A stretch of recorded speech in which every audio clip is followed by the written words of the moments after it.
গল্পের নাম আয়নার ওপার থেকে। ধরন ভৌতিক, জিন, রহস্য।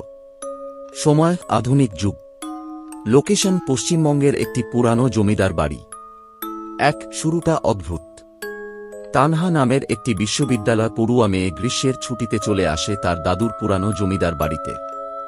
বাড়িটি বহু বছর ধরে বন্ধ ছিল। দেওয়ালে ধুলেয়া, ছাদে জাল। তবে এক ঘর ছিল অবিকল পরিষ্কার, দাদুর পুরনো ঘর। সেই ঘরে একটি প্রাচীন আয়না ছিল, যেটি দাদু কোনোদিন কাউকে স্পর্শ করতেও দিতেন না। রহস্যের শুরু।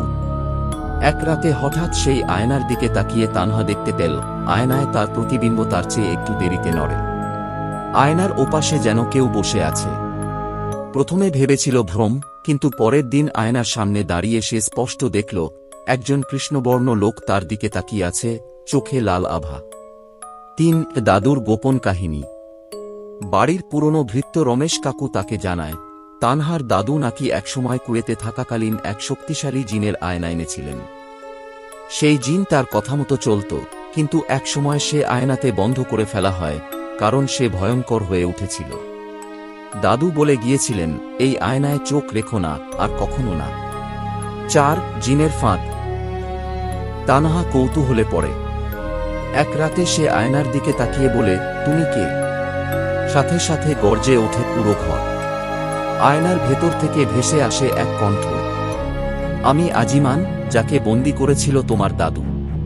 এবার আমার মুক্তি চাই। জিন তানহার মন জয় করার জন্য প্রলোভন দেখায়, অসীম জ্ঞান, ঐশ্বর্য, ক্ষমতা। তানহা রাজি হয় না। ভয়াবহ প্রতিশোধ। তানহা প্রতিবিম্বে নিজেকে আর দেখতে পায় না।